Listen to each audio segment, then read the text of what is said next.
Hear the metal on metal, engines idling, a vast sea of steel inching forward in an endless, agonizing crawl.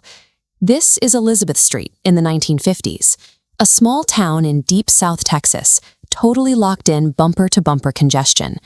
Down at the bottom, the original caption reveals the scale of this traffic. 40% of this retail trade is driving in from Matamoros, Mexico. Geographically, that shouldn't be possible. The Rio Grande is a massive natural barrier, a physical feature that historically stopped human movement dead in tracks. This specific stretch of river emerged as an international economic hub because a series of targeted structural technologies literally paved over its natural geography. The first wave of connection arrived in the early 20th century, dragging heavy industrial rail lines down into completely isolated territory.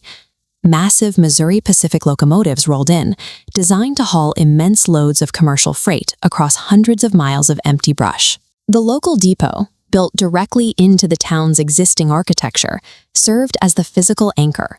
It tethered the local economy to the vast North American industrial machine. But heavy rail has a hard geographical limit. The network slams into the Rio Grande and stops. To keep moving south, engineers had to deploy a completely new class of infrastructure. They dropped in a massive steel truss bridge. This piece of hardware physically solved the river problem, bolting the two nations together. Iron tracks and steel trusses laid down a powerful macroeconomic foundation. But moving bulk freight doesn't automatically generate a bustling, vibrant culture.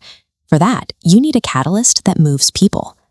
By the mid-20th century, the mass production of the automobile shifted mobility away from corporate rail companies and handed it directly to the consumer. Suddenly, thousands of individual drivers were taking advantage of the existing heavy infrastructure, pouring through international border checkpoints in their own vehicles.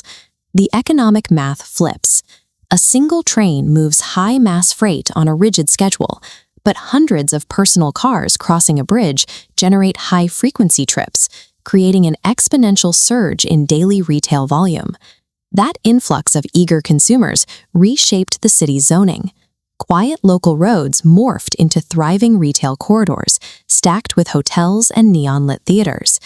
When a physical divide is completely overwritten by mass consumer transit, it ceases to be a restrictive barrier and starts acting as a shared high-output economic engine.